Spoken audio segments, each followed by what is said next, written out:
Okay, I want to welcome everybody to the town board meeting of March 23rd. Yeah, when you talking about that. Jim, Mr. Lenahan, I can hear you from up here. No, I'm not calling you up, I'm telling you to be quiet. You're gonna have to clap at your races. Okay. So welcome to the March 23rd, 2021 town board meeting. The town clerk on a roll call. Councilman Dennis Troy. Present. Councilman Tom Zibini. Here. Councilman Paul Valentine. Here. Councilman Jerry Vitari. Here. Supervisor Teresa Kenny. Here. And Mr. Valentine, can you lead the Pledge of Allegiance? I sure can.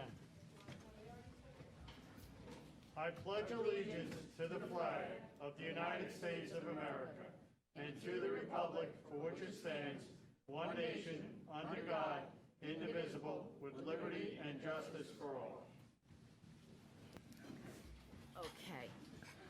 So I'm going to jump to the matter which I suspect most people hear about, and it's not on our agenda, is the matter of Van Houten Farms, Rockland Cider Works. I know there was an email that went out that led some people to believe that there was some kind of hearing tonight. It's not even on our agenda, so just if someone came thinking we were taking a vote, that is not the case. I'm just going to start saying that there's strong feelings on both sides of this equation here. And what I'm going to say is that basically the town has a responsibility to enforce our town code, whether we agree with what they're doing or not. And basically, Van Houten's farm has been operating not necessarily in compliance with our code. It's a bit complicated because they're a farm, and with that designation, they get some special status and special rights. But the town does believe that they're not operating in compliance with the town code. They were issued violations. They have been in justice court. They do have a trial date, so a judge will ultimately hear the matter. But for the neighbors who are complaining that the town is not doing enough or not doing anything, clearly we just don't shut down a business. There's due process involved. The matter is in court. So to say that we're not doing anything is a false statement. So I just want to make it clear, no one's trying to shut down Van Houten's. We're asking for compliance. So all businesses, especially commercial businesses, need to address parking and noise and hours of operation, all those things which they have not. So anyway, it's not on the agenda tonight. Everyone is welcome to get up and speak what they want to say, but everyone will be limited to 3 minutes. And I don't want any, over speaking each other, over yelling each other. Basically, you come up, you address the board, and you get your 3 minutes like everybody else. That's all I have to say on the Van Houten Farms. Anybody want to say anything before I go to the... I felt like Forrest Gump. Okay, so just our regular announcements.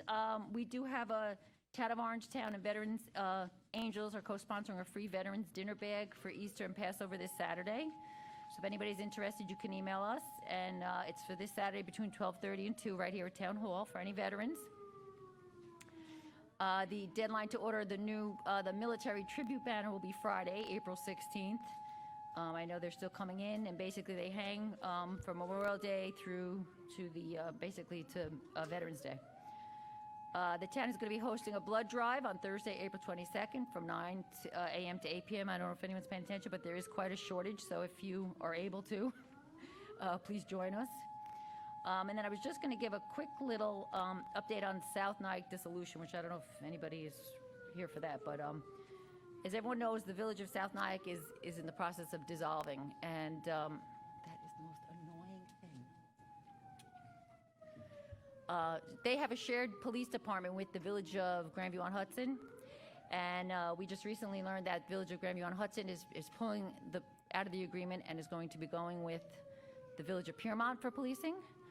So we've been approached by the village of South Nyack basically to take over their policing with them much sooner than we had originally anticipated. So it's just something that we're working with the village, with our police chief, with Dennis Troy, with the state of New York on our civil service or whatever, but just that we will be taking over their policing effective January 1 of next year. So just something that's been going on in the town that people should be aware of. Well, we have a presentation from Assemblyman Mike Lawler. Wants to come on up and tell us what's going on with this in the state.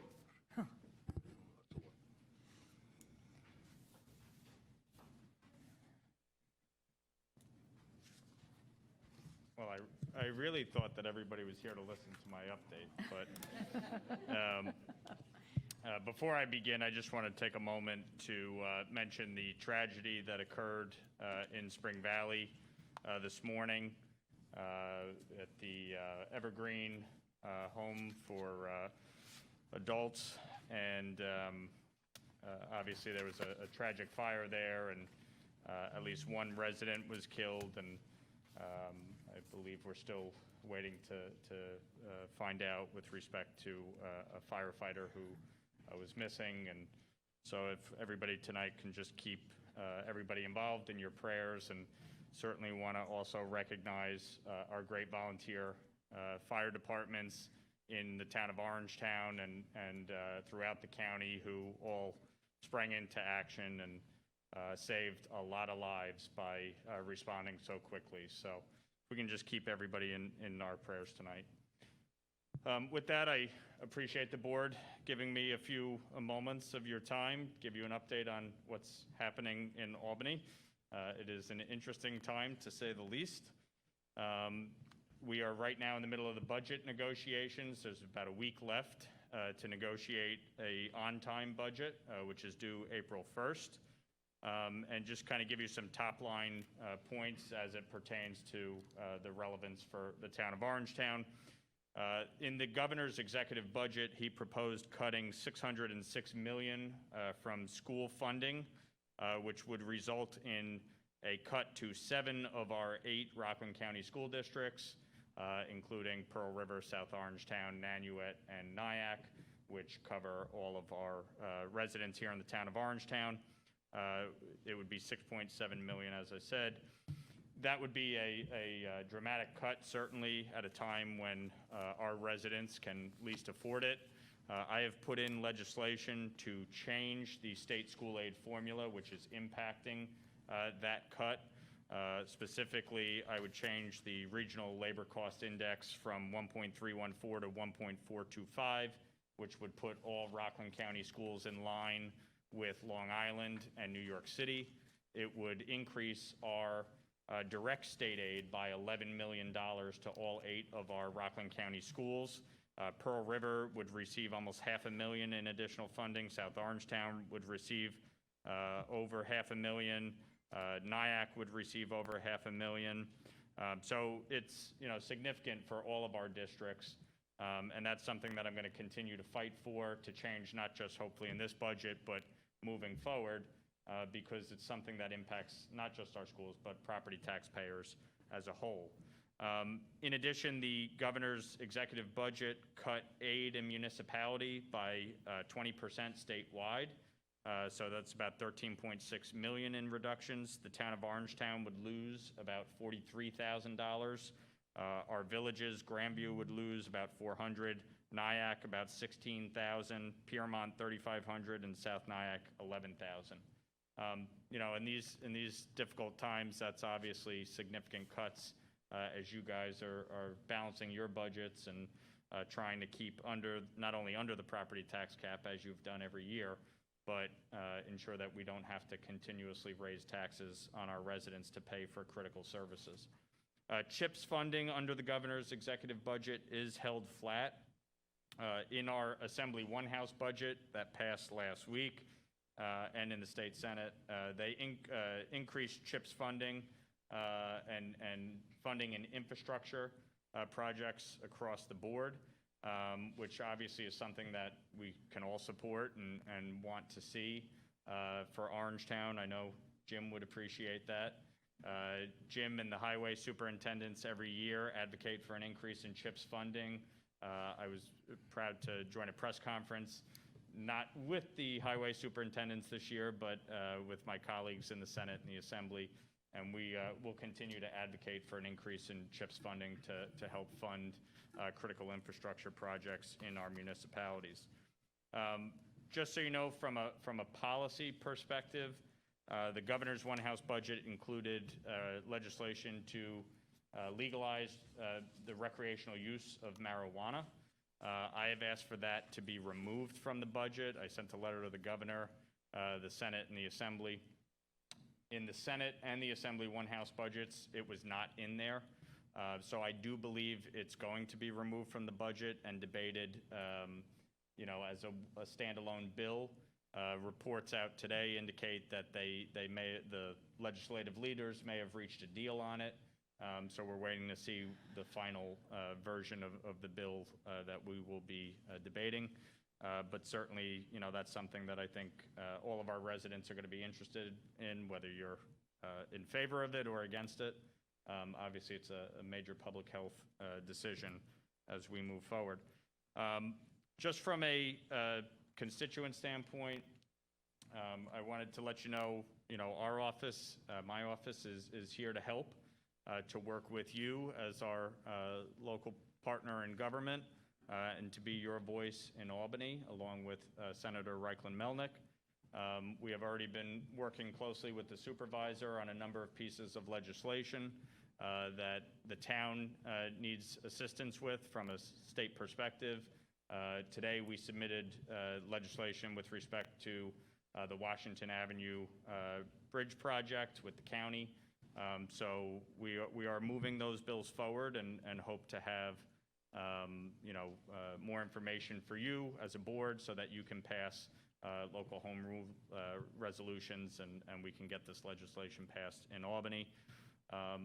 Finally, just, we're here to help. If any of our constituents in the town of Orangetown have issues with unemployment in the Department of Labor, the DMV, any state agencies or departments, my office stands ready to assist and to work with you on any issues that you are dealing with respect to state government.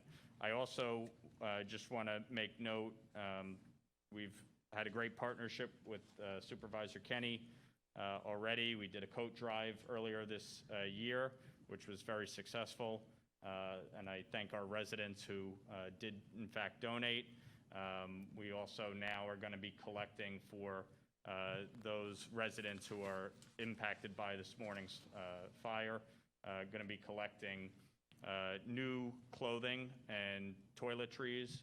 So we'll be having a box set up tomorrow to collect those here at Town Hall, as well as my office and Senator Reichlin-Melnick's office and the village of Nyack within the town of Orangetown. So with that, happy to answer any questions you may have on anything and appreciate the opportunity. I would just want to thank Michael for coming here tonight.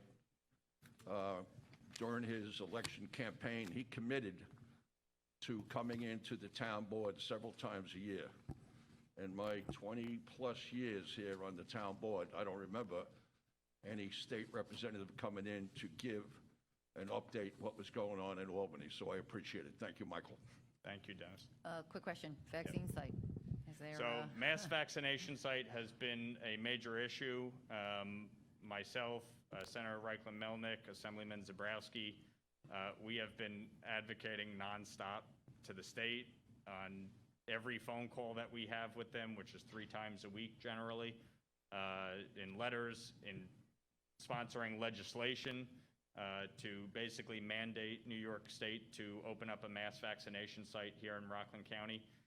The state has basically, the governor, has basically told Rockland County to drop dead with respect to a mass vac site. It's unacceptable. It's something that none of us, will accept as an answer, and we're continuing to push every day as hard as we can and as loud as we can. And I know the town board sent a letter with the county executive and our county delegation and other municipalities to the governor asking for a mass vac site. I fully support that letter, and I appreciate that you guys sent that. And we're going to continue to push for it. There are a number of bills that have been submitted to basically try and do just that. In addition, we have been advocating for an increase in vaccinations that are sent to the county, both in terms of the County Department of Health, our 2 hospitals, as well as pharmacies. And there has been a steady uptick, but it's still not enough. So it's something that we're going to continue to advocate for. Certainly, any residents can call my office. I want to commend the county executive because I know the County Office of the Aging has done a great job trying to help our seniors and others sign up to get vaccinated. But obviously, we want to make this as easy as possible and as local as possible and not force our residents to travel out of Rockland County to go get the vaccine. If you have like an email or something that you can share, well, not tonight, Yes. but with us, because it's just unacceptable. Our numbers in the county, I think, are higher than, or the same as parts of New York City. And, whether it's personal, political, I don't know, but it's insane that the governor's not setting up a site here in Rockland County somewhere. No, So- and that was a point I raised the other day when talking to Nancy Cutler of LOHUD, that we've, been at the top in terms of, the number of positive infections, in terms of the number of deaths per capita. And if that's not the criteria, what is the criteria?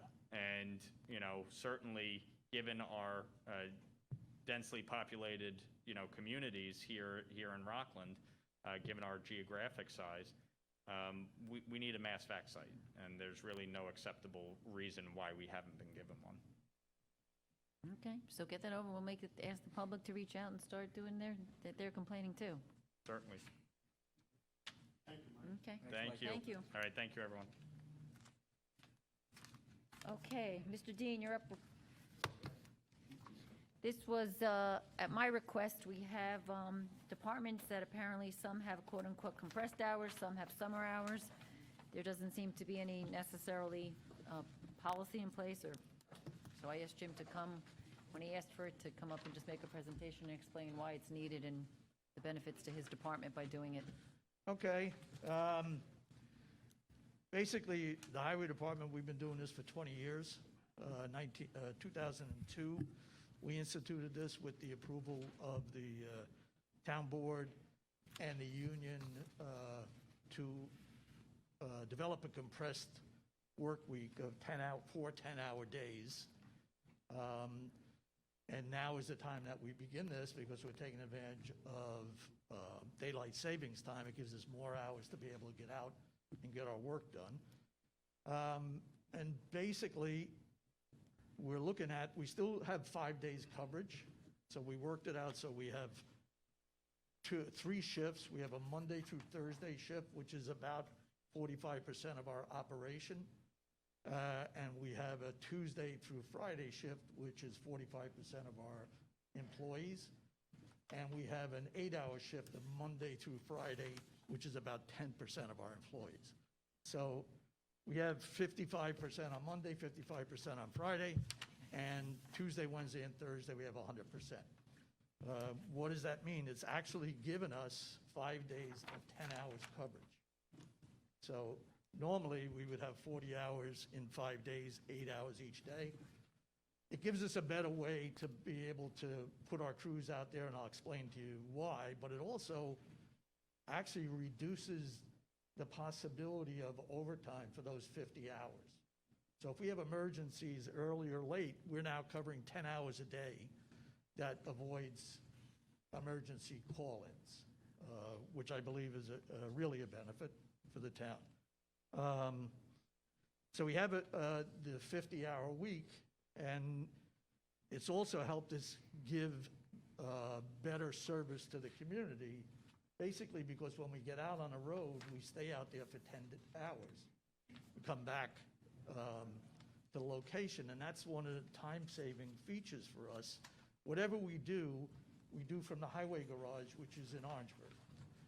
And we have to go to Pearl River or Upper Grandview, the areas, it could be 30 to 35 minutes travel time from our operation to where we're working. We average, say, 20 minutes travel time. And that happens in the morning and coming back each day. That's just part of the operation. Also, you can't work on town roads or any roads anymore without good traffic control and safety for us and for the motorists. So that's usually 10 to 15 minutes in the morning and in the afternoon before you go home that you have to set up the zone, take the zone down. So we can be looking at 30 to 45 minutes a day time that it takes us to get to the job and set up. If we're doing that in a 4-day week, we're saving that 5th day of putting that up. So we're out in the field for 10 hours. We take the 45 minutes to set up, but we're getting more work done in that day. The other part of it is it helps us with reducing emergency, I already said that with the emergency callouts, but working with outside contractors. And many of the projects that we do, we pave, chip seal, we do large construction projects. We're working with outside contractors that are doing part of that for us. And many times, they're looking to work till 5 o'clock every night. Years ago, if we did that, we'd have to pay overtime. We don't do that now. We can work with our outside contractors, get more work done because they're on the job. And we don't have to pay overtime in order to do that.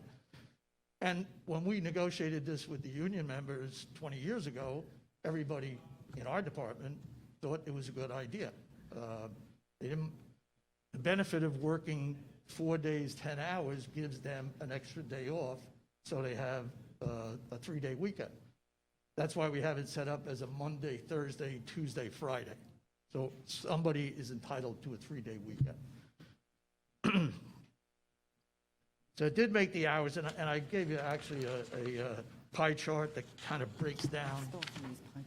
Normally in a 8-hour day, about 17% of our time is taken up in setup, getting to the job and setting up, and about 83% is in actual hours available to get out and work. When we're doing a 10-hour day, it reduces the setup time to about 13% and about 87% hours available to get the job done. And what does that mean when we're doing jobs, especially when you're in the field and you're already set up? If you're working the 6:30 in the morning till noon, and then you're taking time for lunch, and then you go back, you only have 2.5 hours left in the day, when we still have a lot more daylight. What that happens is you're really starting to shut your job down right after lunch because you still have 30 or 40 minutes to clean it up. So it reduces the amount of production we get. By having those extra hours, we can stay on the job, we increase our production. Paving, drainage work, concrete work, because we're out there. The other part is we've seen it in our green waste removal. We get a 4 or 5% increase per cubic yards per man hour in the green waste because we go to the field and we stay there and we come back 10 hours later. So it's worked out very well, I think, from us as far as being able to provide service. More time that we can provide service, we can do a much more efficient operation. Actually reduces some of the fuel costs for going back and forth, that extra trip. It also has worked well for our employees. When we put this into effect, we really weren't looking at it, but what it actually has done is reduce the amount of time for personal things that have to get done, sick leave, by 60%. So part of our agreement with the union is if you're on that 4-day week and you start showing us that you're taking more Saturdays, more Fridays, or more Mondays off than we consider plausible, we can put that person back on an 8-hour shift. That hasn't happened much because everybody likes the idea of where they're working. They have a little bit better ability to set up their lives around their jobs. So it's actually reduced the amount of sick leave and the personal leave in that, especially in those time frames, because they are getting a 3-day weekend. What I didn't even think about, but as the day is now, talking to our guys, why is this good? For our employees, which most of them, or both them and their wives are working, it actually reduces a day of daycare. So it's another benefit to that. But then hiring somebody if they're all working at the same time. So it increases us about 4% in our production in those work hours. I know. Okay. Jim, I think does anybody have any specific questions? No. Okay. I think, Jim, we're good. Okay. If anybody has questions, Jimmy, we'll follow up. thank you. We Good. had asked for metrics, from like with the highway department, building department, the departments, any department that is going to To ask for this is going to be asked to to the do this. 4-day work week. And I know you've done this for a lot of years, and building department has done it for several years. So it's good just to have the metrics. Thank you. Okay. I hope I gave you what you wanted. You did. Thank you, Chip. And Teresa, I would suggest that we do the public hearing and then go straight to the public comment, because there's so many people out here. you want to do the public hearing on the sign law? Yeah, we'll do the public Okay. hearing. It was originally scheduled for 7 o'clock, and then we'll go straight to public comment. Okay. Fine with me. I guess I don't want to hear. Okay. So, let me get back here. We are on. Okay, so we're jumping to item number 3, which is to open the public hearing. This is on amendment to our town code, amending, our sign law, which we've been working on. Tom and I worked on it with the town attorney's office, whatever. So can I get a motion to open the public hearing? Motion, to open the public hearing? All in favor? Aye. Okay, do I have anybody? Rich, get up and give the short version. I will. Rick, you want to get up and give it, I actually have your little summary, but if you want to give a quick summary on the sign law? I guess for a long time, it's been obvious that there's been some problems with our sign regulations.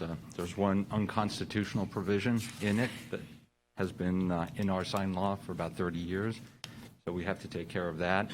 The provisions have been spread out throughout our town code, so sometimes it's hard to identify a section that applies. So in any event, I've been working on it. Rob Magrino and we met with Teresa and Tom several times, and I think we address most of what the issues are. Just a quick summary. Number one, we removed the unconstitutional provision. We created a new centralized sign code, which is now 31C. So just about everything dealing with this signs in Orangetown is in one chapter now. There was some thought of perhaps doing permitting, so people would have to come in for permits. We decided against that, so there's no permits required. We authorize temporary signs as long as they're within the right size, so they cannot exceed 10 feet in height or width, and they cannot be larger than 32 square feet. Also, temporary signs, our code was a mishmash. Different types of signs could stay for different amounts of time. It was kind of confusing. Teresa said, the court cases say all signs should be treated as equal. Let's treat them as equal. Temporary signs are 90 days. That's it. So that's another change we made. And then I guess there's been lots of complaints about certain signs. I think everyone knows that you cannot regulate content. So a sign may say something you don't like. You can't order someone to take the sign down because you don't like what it says.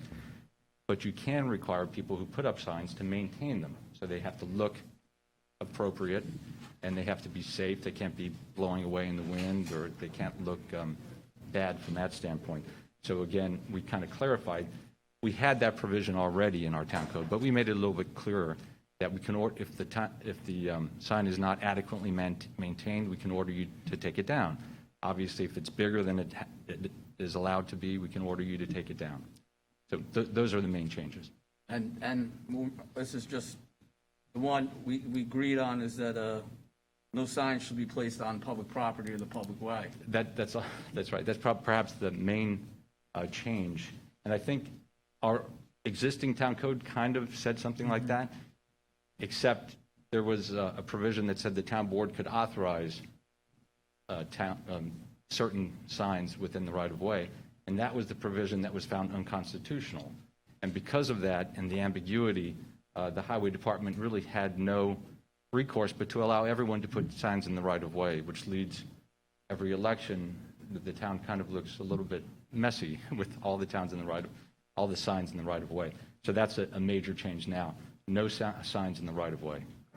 So everyone running for office, you don't have to worry about it anymore. No more of your signs stuck in the divider out here and by the golf course and everywhere. How many feet is that? Why don't And you there- define number of feet of the The right-of-way? right-of-way? I don't know if it changes from place. Yes, Is it- You can't It's- just put them on like the roads. You can put them on private property. Yeah, private property's fine, but you But you can't put it can't right put away. them, you can't just throw them out like on anywhere in town anymore.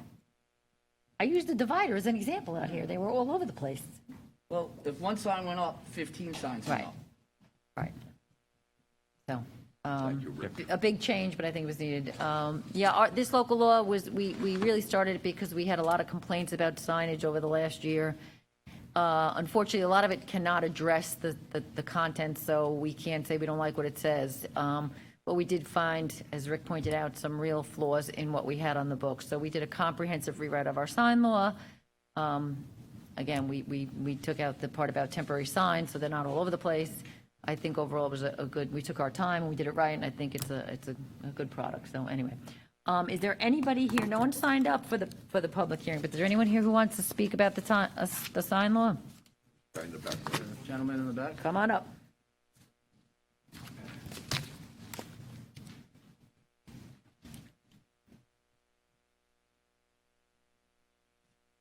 Just a Hello. reminder, My 3 name is minutes. Stuart Rash.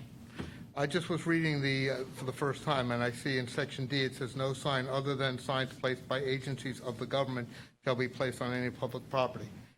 May I suggest that be changed to agencies of the government or as required by law? In other words, now we're required to have signs posted that we need to be 6 feet apart, that we have other things. Those are required by law or statute, and you may put a temporary sign on your place of business. This doesn't allow for that to take place. Thank you. Thank you. That's how to get it back. Anybody else that wants to speak on the sign law? Move to close. Oh, got Dennis Troy moving to close. Got a second? Tom Divany, second. All in favor? Aye. Is that provision something we need to? Public portion, maybe I heard. Are we going to vote on this?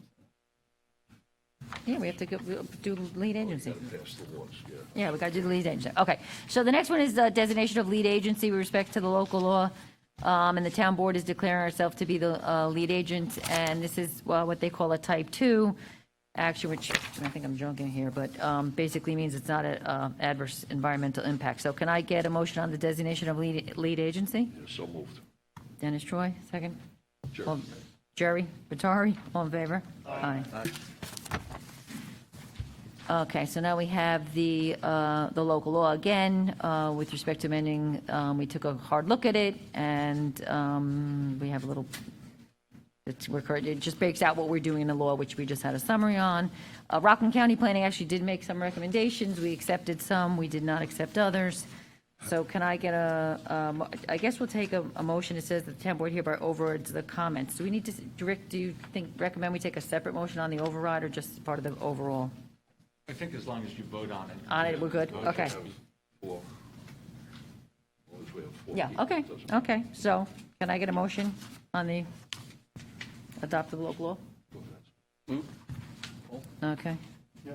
Paul Valentine, all in favor? Aye. Okay.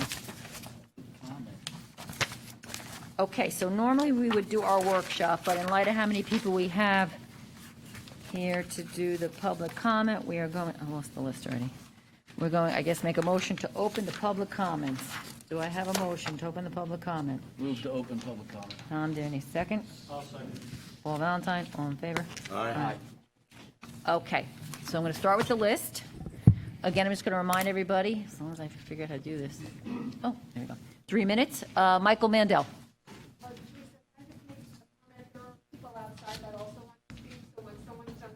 Okay. Okay, so there's other people outside, so yeah. Yeah, and they can hear from out there though, right? Yeah, okay. You don't have to leave the building, just so. Right, just so someone else could come in, right? Right. Good evening Supervisor Kenny, members of the town board. I'm Michael Mandel, a resident of Pearl River. But tonight I'm here to speak on item number 17 as the Vice President of the Pearl River Parks and Activity Committee, which is a non-governmental, non-profit organization that is supported totally by the contributions of residents of Pearl River through mailings, donations to front of ShopRite, and by members of this town board who have sponsored it over the years from their businesses. This year, we're hoping, unless things change, to have the fireworks again on the 4th of July and start having a normal life back in Pearl River. Hopefully to bring a little life back to the town and all. What I wanted to say is that hopefully the board will pass it, because the help of even though we pay for the fireworks and everything, without the assistance of the highway department setting up a perimeter, police department maintaining safety for all, the parks department maintaining the other things that we need to run a successful evening. So I just like, and hopefully the board will again approve and give us the assistance as they've done over the last 4 decades. So thank you very much, and hope to see you there, if it's Thanks, all. Mike. Thank you. Okay, next we have Sean O'Sullivan from Pearl River.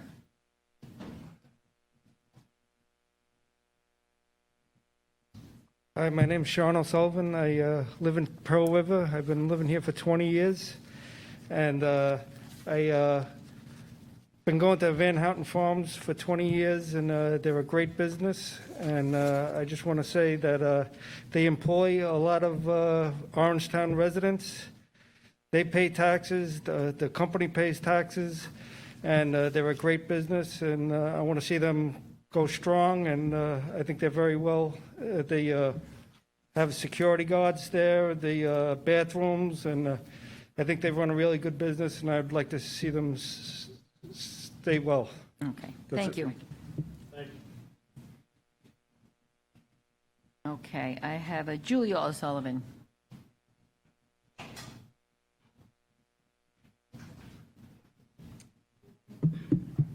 Hello, my name is Julia. I'm an employee at Rockland Cider Works, and I'm also a Pearl River resident.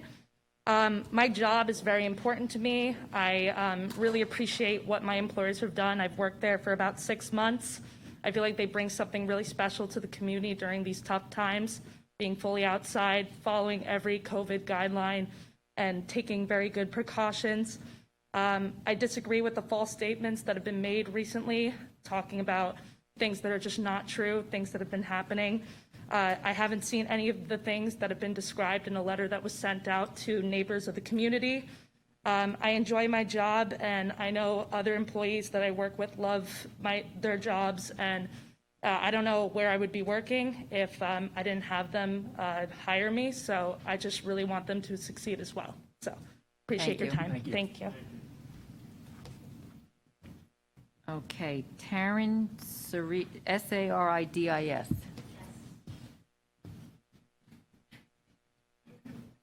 Hello, I'm Taryn Saridis, and I'm a South Orangetown resident in Orangeburg.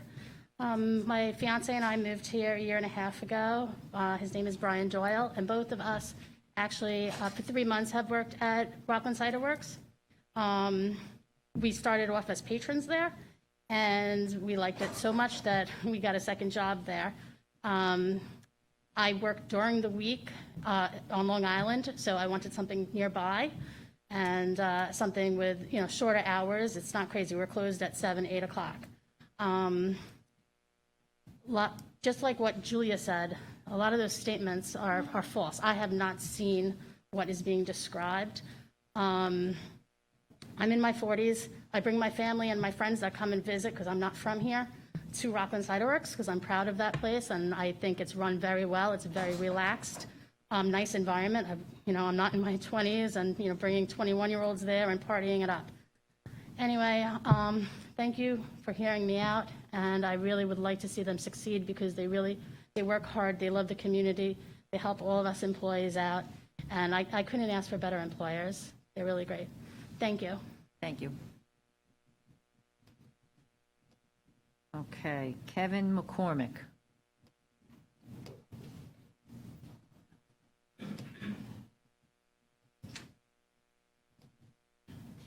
Good evening. Kevin McCormack, 83 Sickletown Road in Orangeburg. My wife and I have lived on Sickletown Road since 2008, and our house is about 500 feet from the cidery.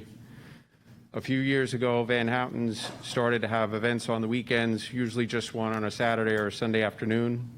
The events were very small with limited hours, and sometimes a guitar player or a bluegrass band. People would enjoy the fall weather outside with families and have a beer and some barbecue from local businesses. To be honest, we stopped over and partook and checked it out once in a while.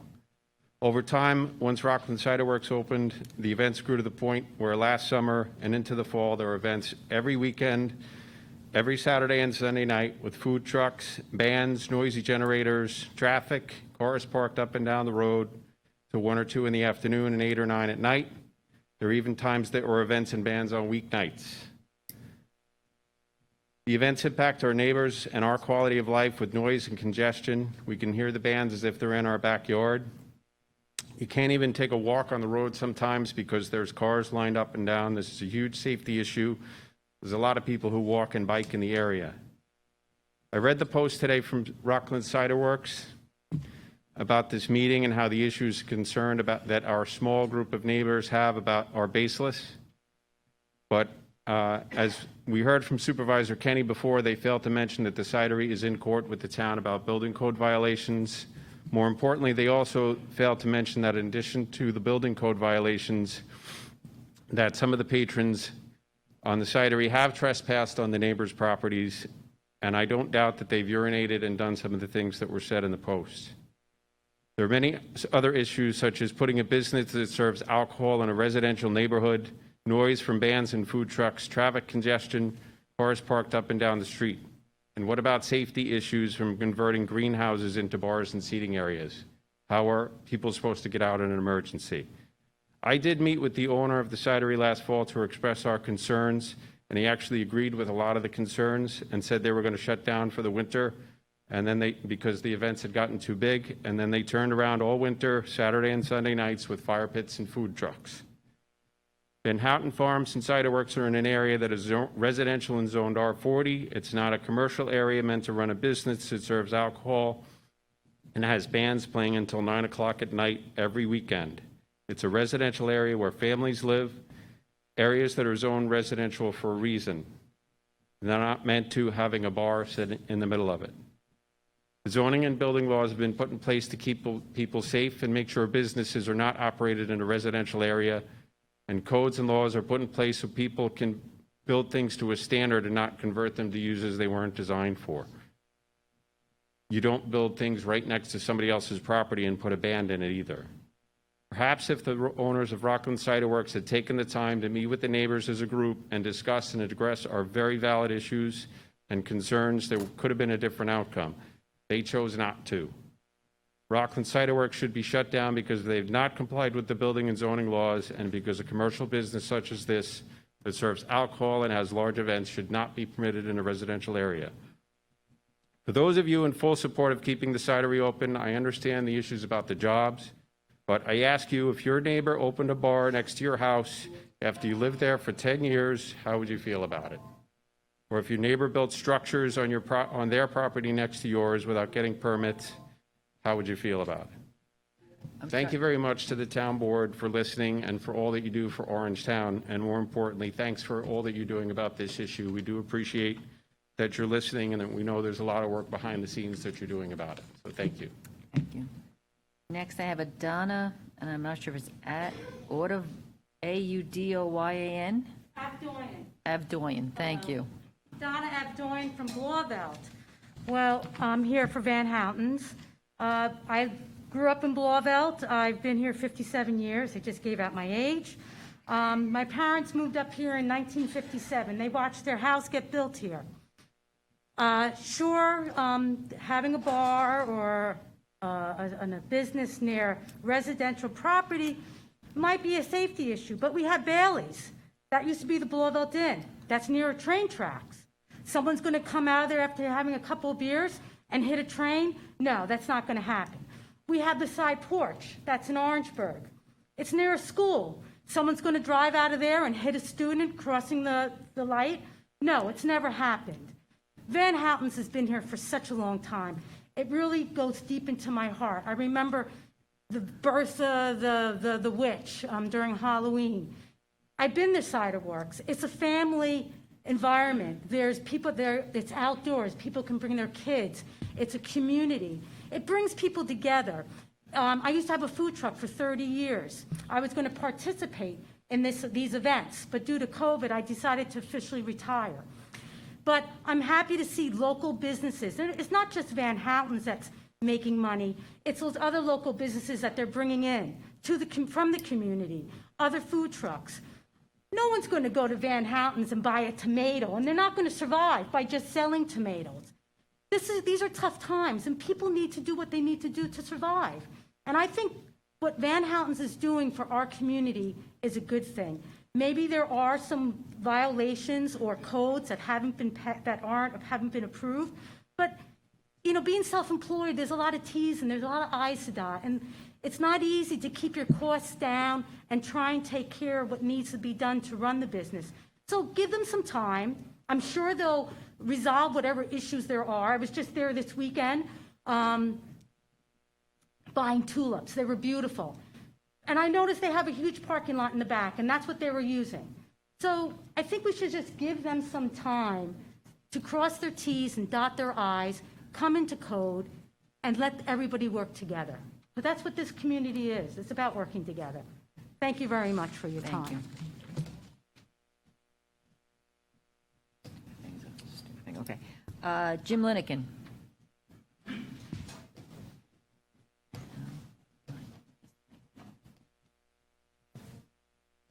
I wasn't going to say anything, but listen to that gentleman who lives on Sickletown Road, the homeowner. I know he has some concerns. I'm one of the food truck vendors, okay? I've been at Van Houten since Father's Day of June of last year, okay? Let me tell you, okay? The noise, he mentioned generators, okay? That's totally false, okay? There might have been one truck there that's generator might have been a little bit too loud during the day. There was no music. There was no bands playing to 9 o'clock. The music was from 2 to 5, Saturday and Sunday. It wasn't to 9 o'clock.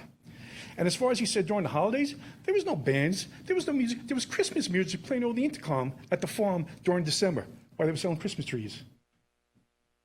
And the food trucks were only there maybe 2-3 weekends during December. January it's cold. February it's cold. Okay? If the Van Houten lawyers are here, okay, listen up. I've been part of the farms, doing business with farms, the Piros, Demarest. I saw this happen with the Piros, okay? I saw how they were lied about, okay? And the town just, well, look, the Piros ended up selling, okay? They couldn't take it anymore. Demarest Farms, okay? They went through the same thing with parking issues. What happened, okay? Demarest Farms sued the town board, and they won, okay? What was the issue over there? Parking, okay? The town gave them, I think, 20 months to come in compliance. I know Teresa mentioned compliance, okay? You gotta be in compliance with the parking, with the music. I was there on weekends, okay, Saturday and Sunday, get there 11 o'clock, be there to maybe 5 or 6, okay? Because the music was over at 5, okay? Speaking to people coming from Westchester, Jersey, okay? The comments that they were making. I only live a mile away from here. I've never been here before. I can't wait to come back. These are people living in Orangetown. Okay, never been to Van Houten's. The experience that these people experienced and enjoyed during the COVID-19 last year was amazing. Okay, and of course, when you're a business owner, what do you want to do? You want to increase business. Okay, and the Van Houten's, they came up with an idea, they implemented it, they took the risk. Okay, do they need to work on some things like parking? Without a doubt. I saw the parking on Sickletown Road when it got busy. Give them a little bit of time, but let the lawyers, if you want, I'll put you in contact with the owners of Demarest Farms, because they rectified the situation, okay, with the about 35 homeowners in Hillsdale. Okay, Hillsdale, the residents wanted to close down the farm. They rectified the situation. That was 4 years ago. Things are perfect over there now. They run a great business. The residents are happy. Jim and Jay are the owners of Demarest Farms. I'm sure they would be glad to work with Van Houten's to come up with a game plan so everybody's happy. But as far as that gentleman saying the bands are playing to 9 o'clock, that's totally false. I would recommend highly all the town board members, the zoning board commissioner, come down to Van Houten's on a Saturday and Sunday. You tell me if the music's too loud. You tell me if the food trucks are there at 9 o'clock. Okay? It's totally false. Totally false. So I'm sure, like Teresa said before, things got to come in compliance. The Van Houten's have to do their job.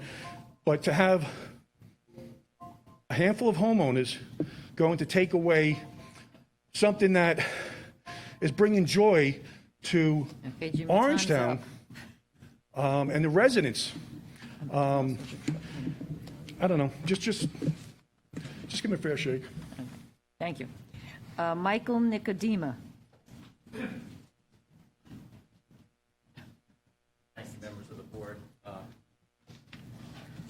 Supervisor Kenny, the last time I saw you in person was in 1993, when you represented my wife and I in the closing of our home in Orangeburg.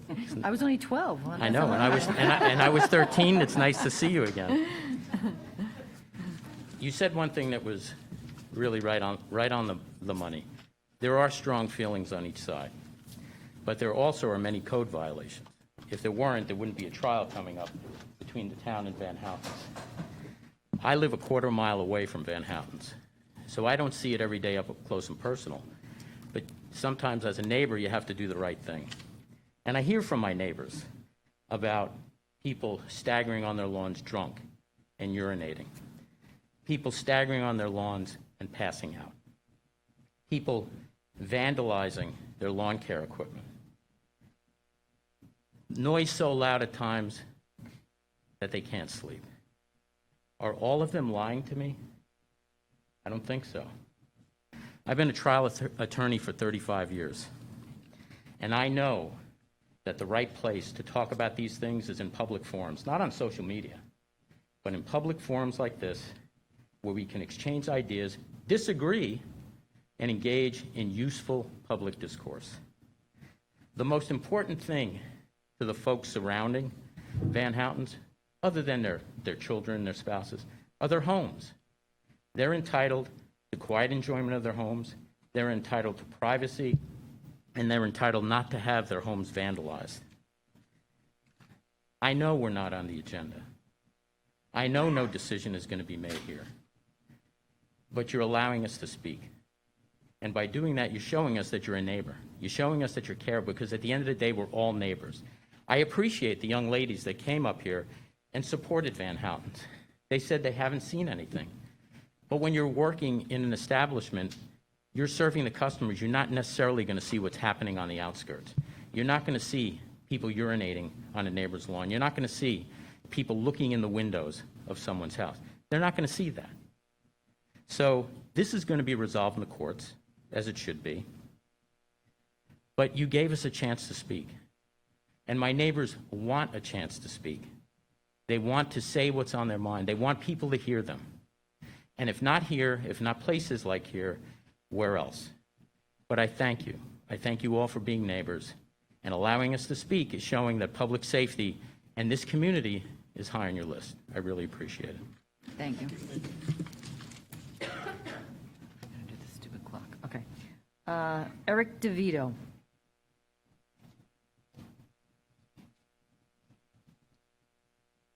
All right, my name's Eric DeVito. Thanks for allowing me to speak. I wanted to speak to show my support for Van Houten Farms and Rockland Cider Works. Community-based small businesses, I think, like this are extremely important to the community. It's part of the reason why my family and I moved up from Queens to Pearl River. It's important that I have small children, and there's not a lot of places. I have 3 small children. My wife is an ICU nurse. She works at nights. There's not a lot of places we can go for a family-friendly activity where, if we want to have a bite to eat, have a drink, and this place happens to be outside. So it really makes it easy for us to enjoy those kinds of things. As some of the people spoke about, my kids look forward to going there for the Halloween, for the pumpkins, for the cider donuts. So there's the family-friendly aspect of it is very important. And also this year with COVID, the fact that it's outside, it was one of the few places that we were even comfortable going to. And I think that was very important. I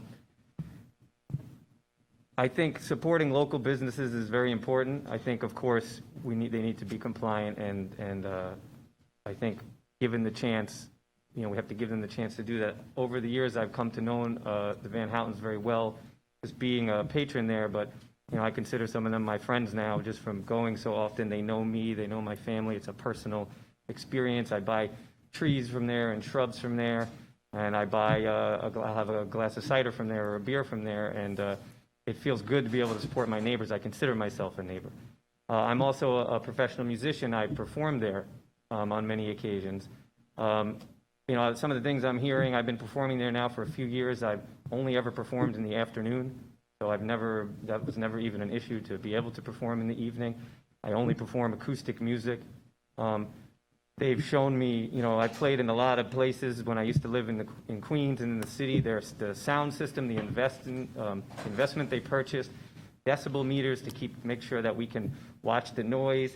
We're always being conscious of the volume, and watching Elizabeth and their employees run around and scramble to make sure like everybody as a customer is happy, but that they're doing what they can to comply. It's remarkable. So I want to see them succeed. I think it's important for the community to have places like this.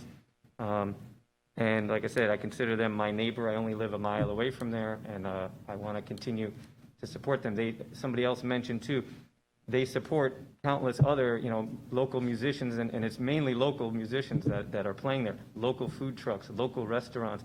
A lot of times my wife and we only find out about a local beer or a local restaurant or a local musician because it happens there, and that's a place that we can, go to as a family. So, I'd like to see them thrive, and I'd like to see them continue to be given the chance to do everything they can the right way. Thank you. Thank you. Okay, Sharon Van Houten.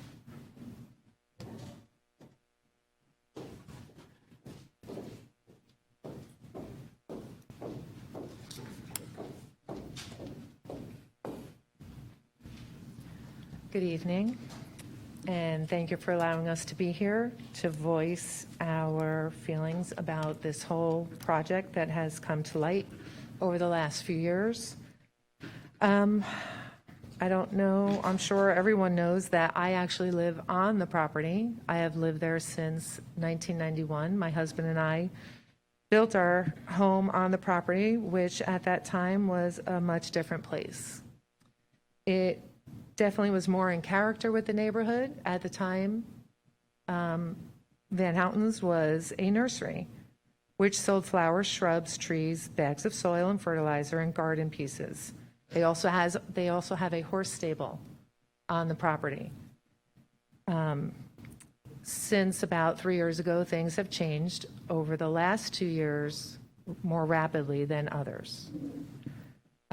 There was a huge parking lot put in, which actually sits by my side of the house. So right now, my side of the house overlooks sometimes 80 to 100 cars. That doesn't even mention the cars that are in front of my house. I have called the Orangetown Police Department numerous times because I can't get in and out of my driveway. My son is a first responder with the fire department in Pearl River, and people are literally parked on top of my driveway. We cannot see. It's a danger zone. So now we are forced to put orange cones out every Saturday and Sunday morning. If we don't get them out fast enough, people do park there. One time or two, I have caught someone parking right there, and I've asked them to move, which I have been totally yelled at and screamed at. The verbal altercations coming from some of the patrons, as well as the urination, is a fact. The vomiting is a fact. The cidery dumping gallons of unknown substance in my backyard is a fact. I have a video. I do have pictures of other instances. These are facts. What you might hear tonight from some of the employees that haven't seen it, or some of the patrons that love this place, who wouldn't love it? Who wouldn't love a cidery? Who wouldn't love to drink outside with a band and have fun? I would love it, but not here. Not here. This is a neighborhood. This is residential zoning. It does not belong here. If you look at the farm in its whole entirety, the stables and the corrals are about 3 acres. There's 3 huge greenhouses in the back, which sit on an acre. My home sits on over an acre. The farm stand and the loading docks are over an acre. So what does that leave the cidery? Less than an acre to perform on. That's not enough area. It's on a major road, on a dangerous curve. Those cars parked all over the place is an accident waiting to happen. Not to mention the open fire pits. I'm just waiting for that. They are unsupervised, and I'm frankly waiting for a catastrophe. Not if, but when. I'd like to Sharon, also it mention. took 3 minutes, I'm sorry, we're just trying so we can get through everybody. But if you want to submit anything in writing or whatever you didn't get to say, by all means, just email it to supervisor@orangetown.com. Thank you for your time. Thank you. Kevin Spadassini.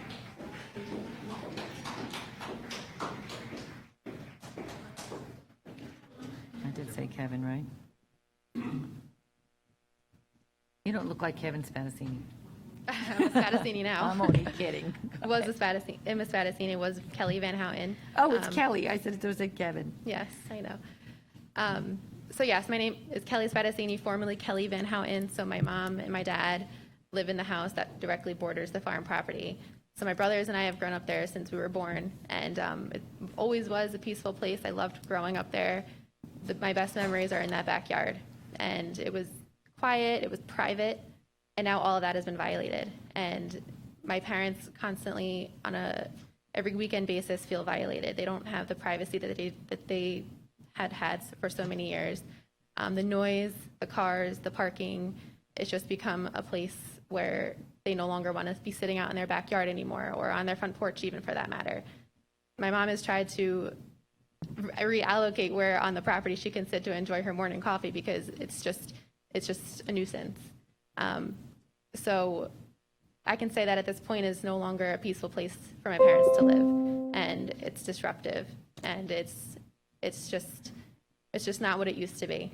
And I'm speaking on behalf of them as a neighbor who, not only did we have family ties to the farm at one time, that's a totally different conversation, but as a neighbor who borders the property, it's just become disruptive with the events that have occurred over the last couple of years.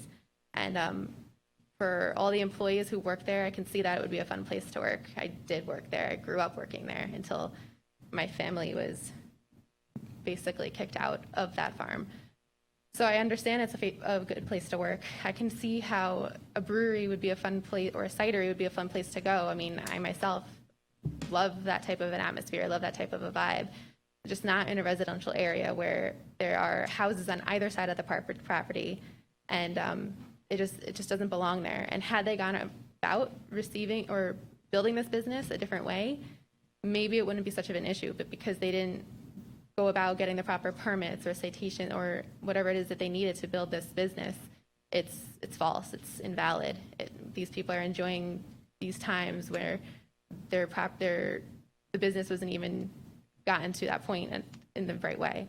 So I'm just trying to say that as a neighbor who, my parents have lived there for years, and I know I can speak on behalf of other neighbors there, this has just become a disaster, and is no place that anybody wants to live anymore. And my parents shouldn't have to feel that way in their own home. So thank you for hearing us out, and I appreciate your time. Thank you. Okay. Stuart Rash.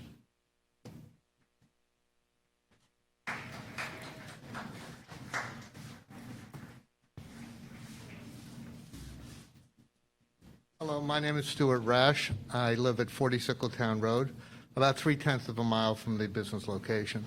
I'm here in support of business, but also in support of proper regulation. The business of the Van Houten Farm has been a good neighbor and a good community for me for the last 27 years of my residency in Sickletown Road. I know both the owners in the past, and they've been good, both corporate citizens and community citizens too, having worked with the fire department, of which I am the medical director. What I have found over the past several years is increasingly high noise violations. I can't go out on my deck at my house. I can still hear them from 3/10 of a mile away. The tipping point for me was when I was told by my wife that we found an intoxicated person unresponsive on my property, passed out. I went to go and assist him, and I found that he had no identification on there. So what my concern is that not only did I have to call OPD, Orangetown Police Department, to help me get him to his house several blocks away, was how did they legitimately identify this person as being able to be drinking if he had no ID? People are not necessarily identified. People are publicly intoxicated. People are walking on a very narrow street in a high thoroughfare area, and there seems to be no regulation with regard to this. My concerns are public safety. My concerns are the safety of the community and the safety of the people who can enjoy a good public event. And that's all I'd like to say. Thank you very much. Thank you. Okay. Alak Shah.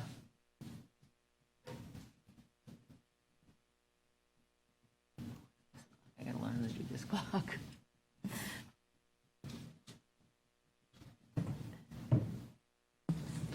Good evening, Supervisor, Town Board. Thank you for hearing us out today. My name is Alex Shaw. I'm an attorney at Farrick Nugent McCartney. I've already written a couple letters to the Town Board that you've received, and I ask that they be made a part of this record tonight. As for tonight, I'm here as a representative for the homeowners and neighbors that reside near Rockland Cider Works. These are people that reside with their spouses, partners, children, families in a quiet residential neighborhood. They chose to move to Orangetown to use and enjoy their homes in a safe and appropriate neighborhood setting. They chose Orangetown because they felt it would be appropriate for a family, for a home that they can build together, a community that they can have. And their safe and enjoyment use of their home has been robbed by Rockland Cider Works over the last couple of years. They are now imploring the town to help them restore the use and enjoyment of their home that they once had. They're not here to shut down Van Houten Farms. They're here because Rockland Cider Works does not belong in a residential neighborhood.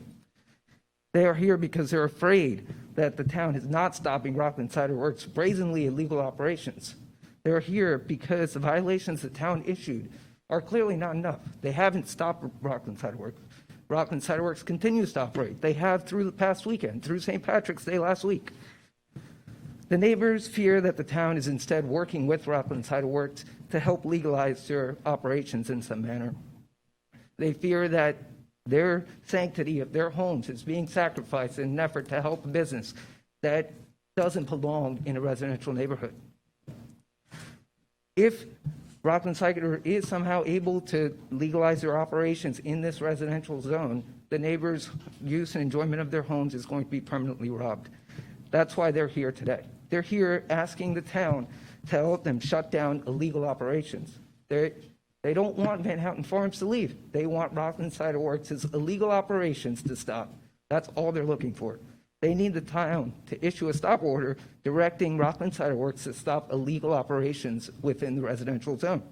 If that doesn't work, they need the town to go obtain injunctive relief from the Supreme Court to stop the illegal operations in violation of the town code.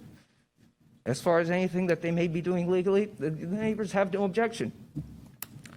We respectfully ask that the town please do everything within its power to respect its citizens and enforce its own town code to the best of its ability.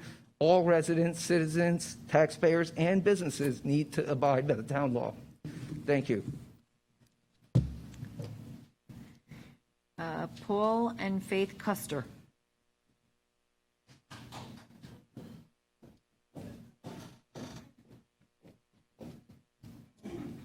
Hi, my name is Faith Shaw-Kuster.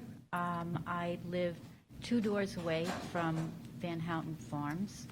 I am a good patron of the nursery. I enjoy purchasing a lot of flowers and plants there.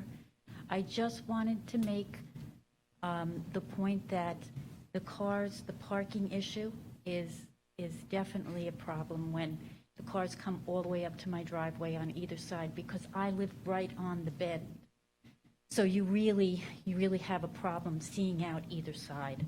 And I think that the traffic, because it is a double yellow line road and we're on the bend, the people really do seem to come whizzing around there, and because of that, we have a hard time getting in and out. That's all I wanted to say. Thank you. Thank you.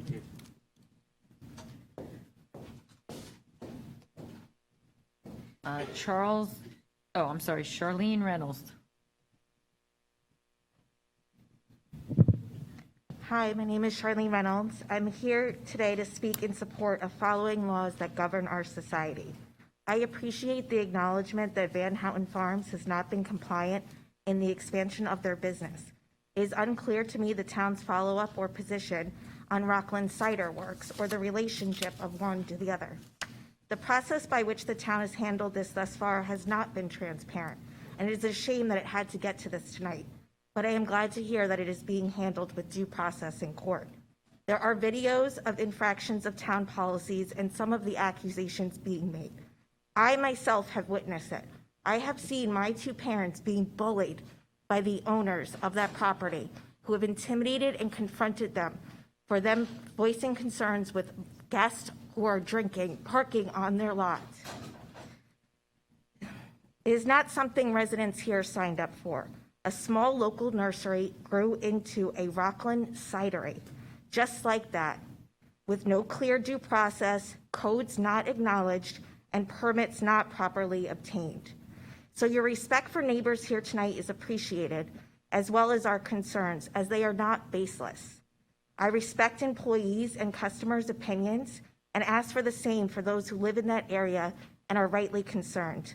I can tell you there is much truth to what has been said. This has been our first and only opportunity to share our perspective. They have not been a community to us, willing to work with us. I could go point for point with what others have had said here today, but 3 minutes will not allow for that. I support the due process in ensuring that Van Houten Farms complies with the same due diligence and adherence to the rules and regs as any business or resident in this community must. I support laws and due process in this community and country, and am hopeful that this matter will be handled judiciously from here on out. Simply put, this was not handled the way it should have been, legally, like other businesses have had to endure. But I am glad it is being handled legally now. Rockland Cider Works is an illegal operation, and if it is to be considered legal, then we need an opportunity to weigh in. Thank you. Thank you. So that's the last person that I had that signed up. Okay. That's okay. No, that's okay. We're going to call everybody else who wants to speak. Yeah, as long as you haven't spoke, you can speak. Come on up. You can come on. Okay, I'm sorry, I didn't realize. Let me just set my timer on so I don't go over the limit. Good evening, everybody. I'm Jerry Goggin. I've lived on Sickletown Road for 23 years. For the past 2 years, we residents of the area have experienced a growing onslaught on our quality of life and our safety due to the operations of Rockland Cider Works. Note, Rockland Cider Works, not Van Houten Farms. We have no objection to them whatsoever. But when we raised our concerns with RCW, those concerns have been swept aside, dismissed, and ridiculed. We repeatedly tried talking to them, but the problem is it simply didn't result in any meaningful change. As an example, a trivial one, I was awakened from an afternoon nap by the loud music emanating from RCW last summer, despite the fact that all my windows were closed. But when I later raised this matter with one of the principals of RCW, his only response was to ask me with more than a hint of contempt why I was sleeping during the day. Now, that's quite a difficult concept for me to grasp, the idea that I am not entitled to peaceful enjoyment of my own home. And although this is just a trivial example, out of a mountain of much more serious public safety issues, it illustrates the mindset we've consistently encountered when dealing with RCW. We're going to do what we want, and you can't stop us because nothing we're doing is illegal. But that's not what the town says in its letter to RCW. It tells it its continued operations are illegal and will result in further violations. What is puzzling is that while the violations issued against RCW are pursued through the courts, as is appropriate, on the one hand, RCW is permitted to continue its illegal operations in flagrant violation of zoning, building, fire, and health codes, while on the other hand, the residents of the neighborhood have not received one iota of relief.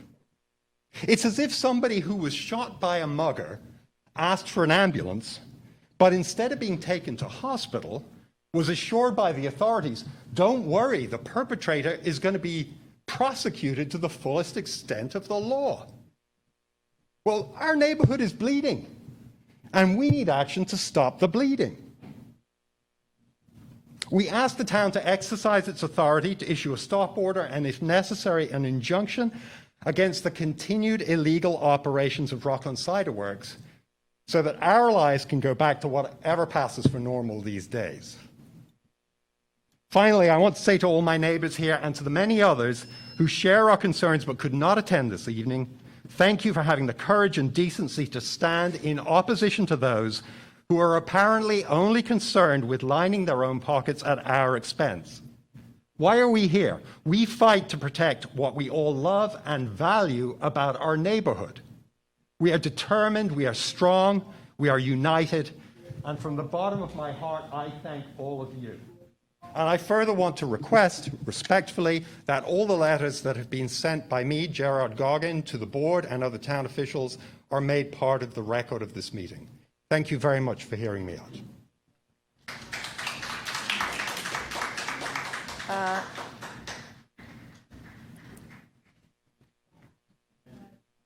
Good evening. Thank you for listening, and thank you for recognizing the events that took place today up in Spring Valley. My name is Michael Odner. I've lived on Orangeburg Road in Pearl River for 58 years. I'm also a first responder and actually a fire commissioner for the town of Orangetown.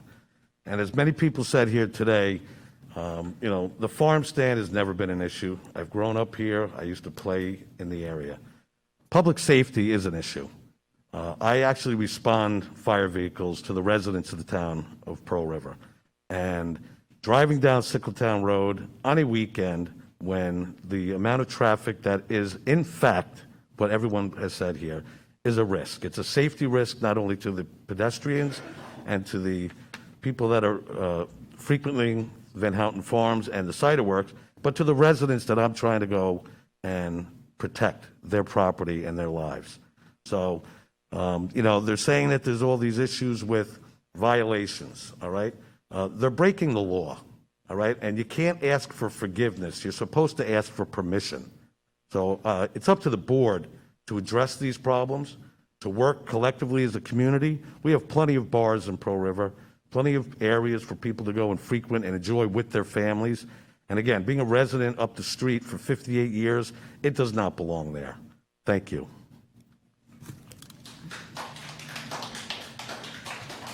Okay, anybody else who has not had a chance to speak, want to speak?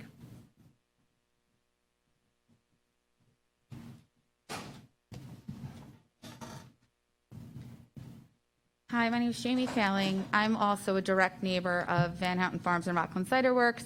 I live behind them and across from the horse farm. I think that they're a wonderful addition to the community. I can hear them from my house. I can hear the donkey from the farm. I can hear the GAA events. I can hear the swim club. I can also hear the summer camp up at Kaufman's. All of them bother me sometimes, but it makes me feel happy that I live in a thriving community. And I understand that people are dealing with this all over. People live near the saloon that has bars, people singing and coming out of bars and bands all day long. People live near Bailey's with the same thing. I just attended an outdoor event at Bailey's on St. Patrick's Day evening. Can't imagine how the neighbors like that. Listen, I'm not saying, oh, tough for the neighbors. But what I am saying is the reason these businesses are here is because they help our community. During COVID, I was home alone for 3 weeks with my children. I had no help and no one to be able to come help me in the beginning when it was all scary. I went there and I was happy to go there because they were there to do curbside delivery. I'm very happy to see my community thriving. Now, I will say this. It was a very gray area in the beginning between the town, between them. We have no cidery.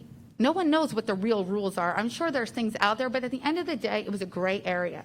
I feel that what they did the best to promote their business in our community. And yes, I'm sure it was annoying. And yes, I'm sure sometimes the illegal parking was dangerous and this and that.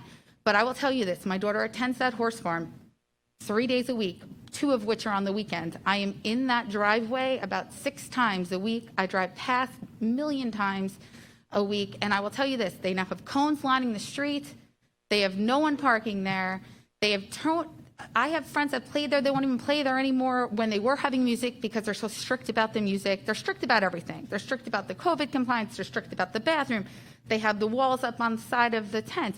They do a lot of things the right way. And I, for one, am proud to have a farm in my community. I watch what happens with Van Ripers, with Tice's, with DePiero's, and it's sad and it's horrible. And a lot of it happens because of lawsuits and people that come up here and threaten to sue you and threaten to sue the town and threaten to sue this one. And you know what? At the end of the day, they're the people that are winning, and it's a shame because they're ruining things for the greater good. Look at all the people coming to our community. Are they stopping at ShopRite? Are they stopping at the saloon? Are they stopping at Noonan's? Are they having dinner at Aquaterra?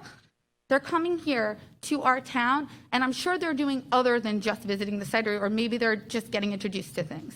Now, I will say this. There was a management changeover at that farm, and do I think it was right? No, I don't. And do I feel slightly like a traitor being up here sticking up for the farm? Yes, I do. But I don't feel that that anger and that hurt has any place in this forum, okay? Because at the end of the day, it's a thriving business in our community. It's bringing people in, it's bringing business in, it's bringing families out. My sister has a 2-year-old. She can't go anywhere, but she can go there. And I see families there a lot. So I just want to say, I'm a neighbor. I'm very close. I can hear it. And I also see other neighbors videoing them all hours of the day as I'm pulling into the horse farm. It's pure harassment. I'm sorry, your 3 minutes is up. I'm sorry, Okay. I didn't get your last name. Failing, like not passing. Okay. All right. So anyway, thank you for listening. Sorry for taking so long. That's quite all right. Okay, anybody else who has not had a chance to speak? We'll start on this side of the room. Oh, no, I'm sorry, no, you're up there already. I didn't see you coming. Good evening, Supervisor Kenny and members of the board. Thank you for allowing us all to speak. My name is Linda Kolodner, and I live on Orangeburg Road in Pearl River. I am opposed to Rockland Cider Works operating in a residential, my glasses are fogging up, excuse me, in a residential neighborhood. That's the key that we're talking about. A bar operating in a residential neighborhood. When you purchase a home in a residential neighborhood or even a low-density residential neighborhood, you can expect to live peacefully in and outside your home. If you purchase a home near a commercial property, you understand before you purchase the home that there will be traffic and noise. It seems unjust to me to allow Rockland Cider Works to operate with loud music every weekend daily and causing dangerous road traffic in a residential neighborhood. The bend on Sickletown Road, as people mentioned, is dangerous enough without the increased foot traffic of people who are intoxicated, not just there to buy plants, young kids, my son's age, not my son because personal reasons, but my son's age go to Rockland Cider Works with the intent to get intoxicated, not to buy plants, not to have a sip of cider, but to get intoxicated in a residential neighborhood. There are many other establishments in the town of Orangetown that serve alcohol in commercially zoned areas. There are also plenty of places going out of business in Rockland County, not just Orangetown, in commercially zoned areas that, in my opinion, would be better suited for a bar cidery called Rockland Cider Works. It should not be in a plant nursery in the town of Orangetown. I thank you for your time. Thank you. Okay. Take control themselves. Good evening. My name is Corey Herr. My parents are residents of the North Shore neighborhood. They're out of town this month, out of state, and I'm here as their proxy. I also grew up in the neighborhood. My parents have been residents and homeowners there for over 45 years. They've also been patrons of the Van Houten's Garden Center before that time. I grew up going there to get pumpkins and Christmas trees. This is not about Van Houten's and the Garden Center. Rockland Cider Works, and the time they've been there, has caused many traffic violations. I myself have witnessed potential accidents, a pedestrian being hit because of the traffic that's being caused around the turn at Sickletown Road that everyone's talking about, because of people coming in and out of Rockland Cider Works. I myself have witnessed, when visiting my parents, the noise, and not just from the bands and the music and from the patrons that are there well past 9 o'clock at night on the weekends. This really, at its heart, it's not about not supporting a local business. It's not about fairness. It's a pure zoning issue. This is a residential neighborhood, and this is a business that is not properly zoned to be in this residential neighborhood. That is all that this is about. It's not about not supporting a local business. It's really that Rockland Cider Works should be located in an area that is properly zoned for something such as this. Thank you. Thank you.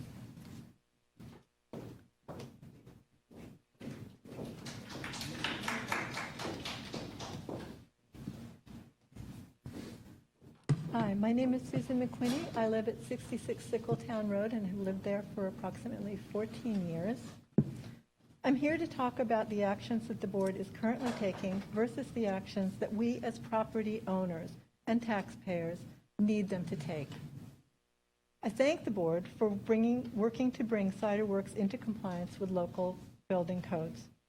However, none of the actions brought by the town to date address any of the following issues: traffic, parking, food trucks, live bands, large crowds, pedestrian dogs and strollers forced into the roadway, noise generated by people yelling and at times cursing, cars braking, honking, and accelerating, sometimes extremely rapidly, food truck generators, public urination, and drunk and disorderly patrons.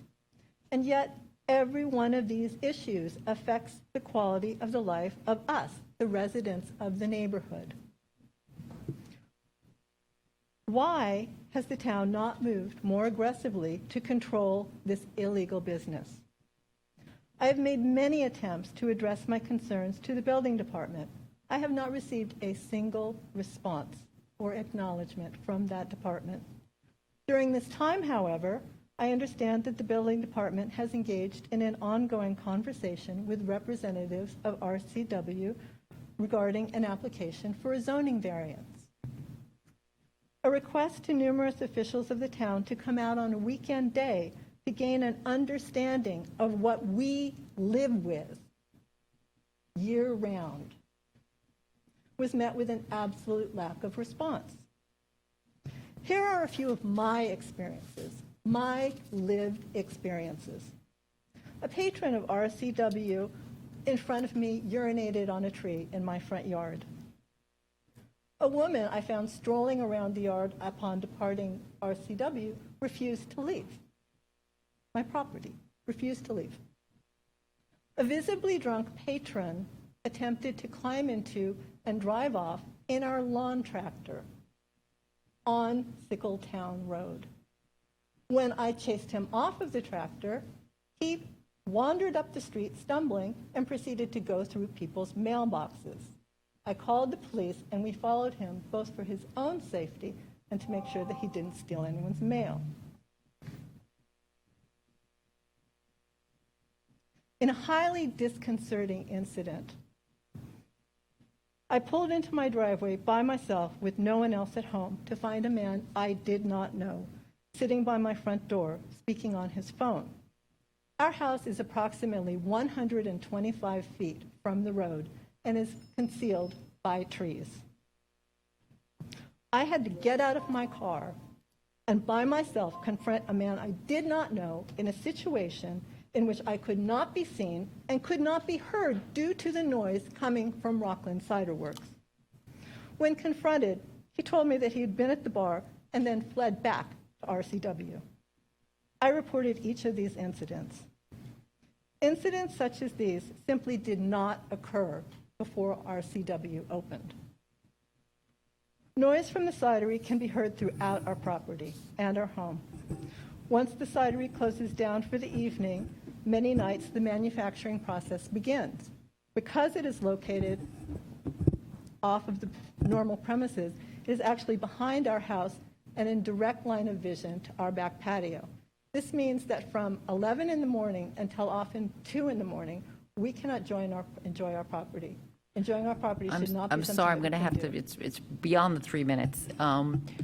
By all means, you can, I know you're emailing already. If you want to email, whatever you have to say. And again, every meeting here is public. People can speak for up to 3 minutes. So if you want to come back, and that's fine too.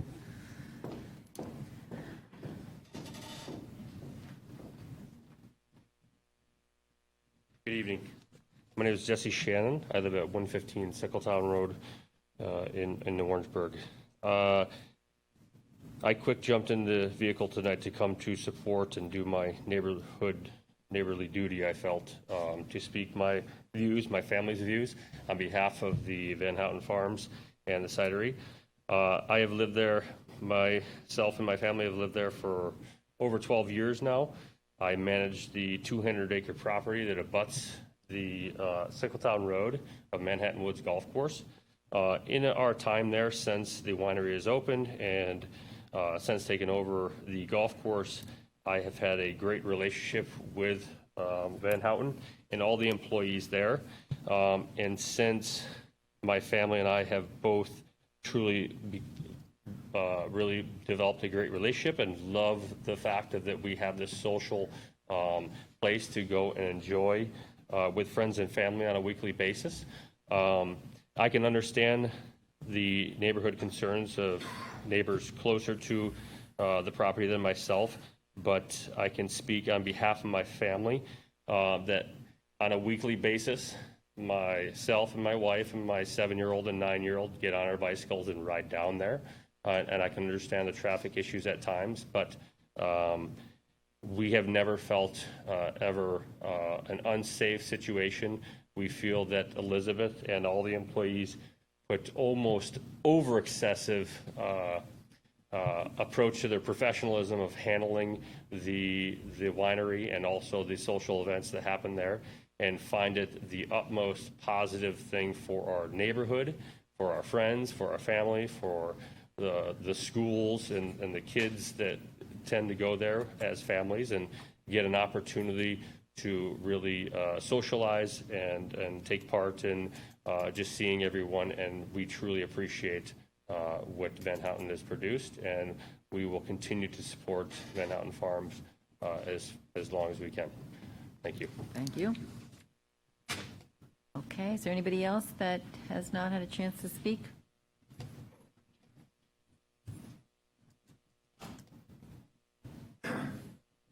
Good evening. My name's Tim O'Donohue. I live on Swanigan Road, not a direct neighbor to Van Houten Farm, but I walk by it all the time. I drive my bike. I know the area pretty well.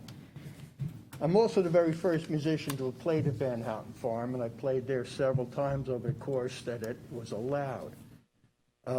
I get it, the neighbors hear it. You know, that's the way it works. For the 4 or 5 hours they do on a Saturday afternoon and a Sunday afternoon, there's noise, there's music. There's a lot of people. Some of those people behave badly. But the one thing I found about this county, which I moved to in 1959, it grows. And it grows. And it doesn't stop growing. Things change. It's great that we had this little corner of Sickletown that's been quiet for hundreds of years. It's not the way it works anymore. People grow, people expand. Everybody moved here to get away from it all in the city. But it's all coming. There's nothing to do. Can this place be regulated better? Probably. Can the neighbors be happy all the time? No. But there's a way to make this work. I understand there's a lawsuit. I understand there's a family feud. All of that has to be worked out. That's the job of the town board. And I lost my job there in a pandemic. Me and the other 75 musicians that got to play there were grateful for the opportunity. We'd like it again. Thank you. Thank you. Okay. Anybody else want to speak?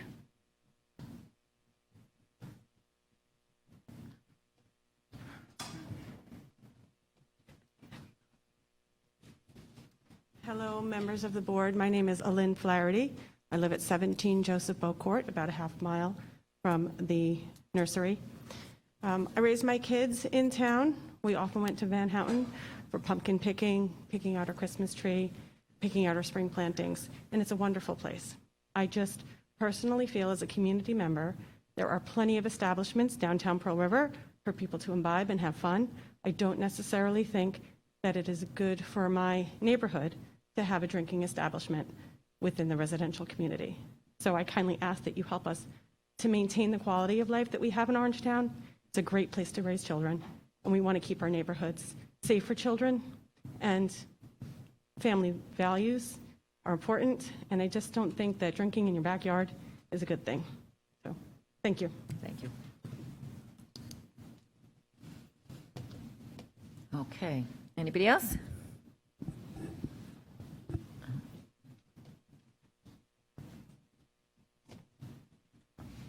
Hi, thank you. Karen Costello. I've grown up in Pearl River for my whole life. I really look each one of you in your eye and say, would you want a bar as your neighbor? Think about any graduation party you've ever had. Would you want that every Saturday, Sunday, sometimes 3-4 days a week? Would you want that in your neighborhood? I have personally almost hit somebody twice, drunk, running across the street. So it is true, the safety issue. It's a quality of life issue. Pearl River is the town of friendly people. That's what our sign says. But it's not so friendly when they're drunk and on your lawn and stealing things right next door to you. Would you want it next door to you? If the answer is yes, go live near the Rockland Cider. If the answer is no, you need to close this place down. The fact that I heard, oh, give them a chance, give them a chance. They have had over a year to fix some of these violations. Could I have violations at my house and live there, make changes to my house without the proper paperwork, violation, everything? The answer is no. So the fact that they secretly came in, formed this business, and for over a year, 2 years are allowed, you should be ashamed. So please make it right and shut this place down. Thank you.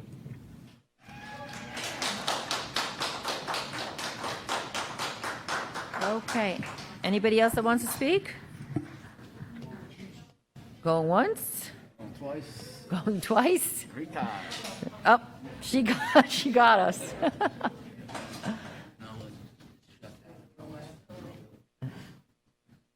Hi, my name is Susan Reynolds. I live at 687 Blauvelt Road.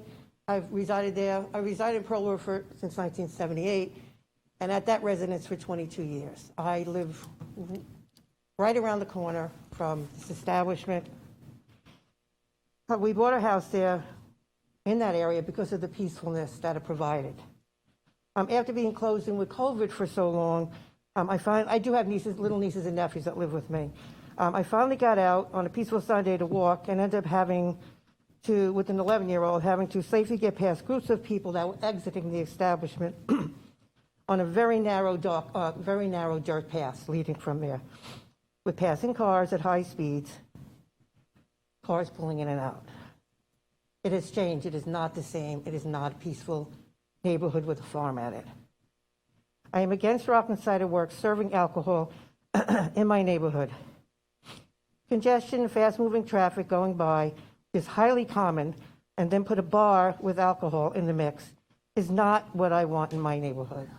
Thank you for listening. Thank you. Thank you. Okay. Last chance. Anybody else? Come on up.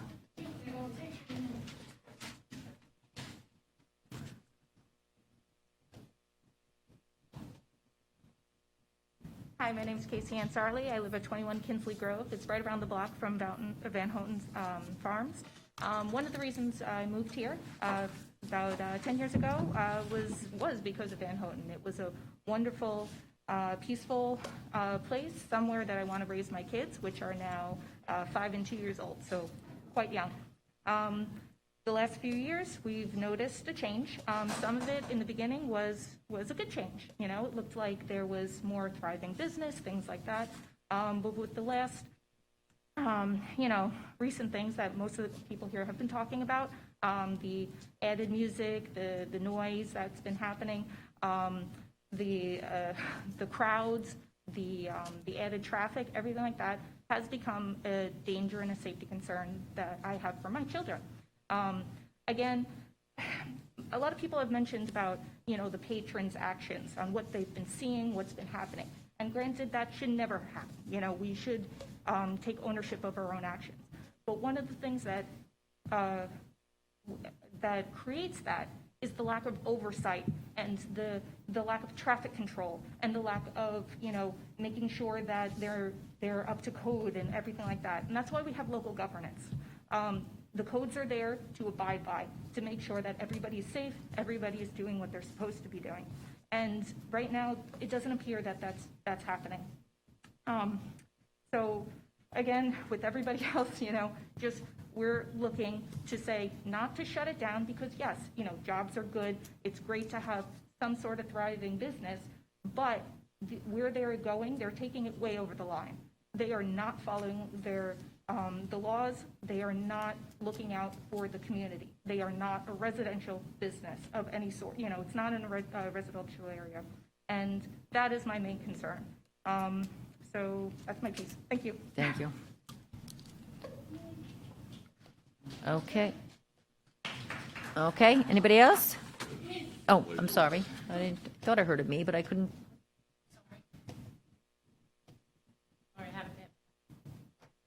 You don't have to set your timer. I only have one quick question for you guys. If they are lying on their applications to get liquor license, why are you guys allowing them to continue to be open instead of closing them down until they acknowledge their questions, their answers on their application? And that's the only one I have. Thank you. Thank you.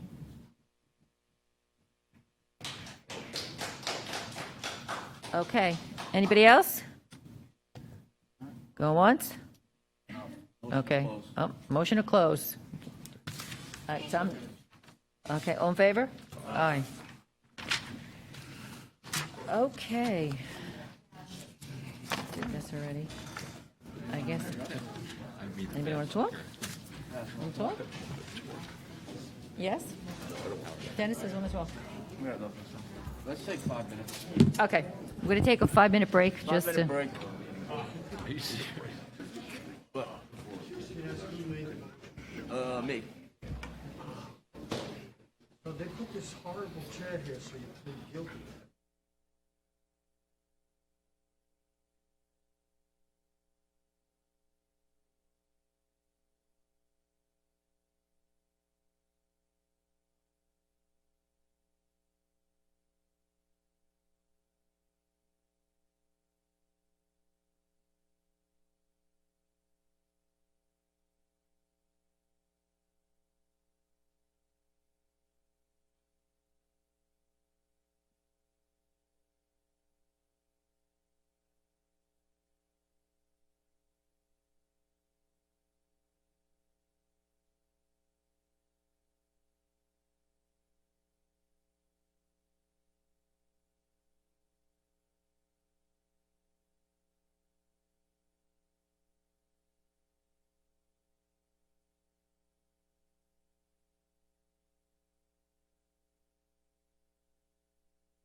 Is everybody back?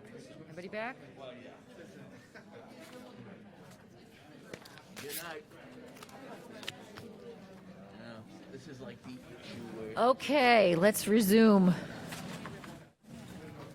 Unless there's any objections, we're just going to vote. We're not going to workshop. All right. Okay.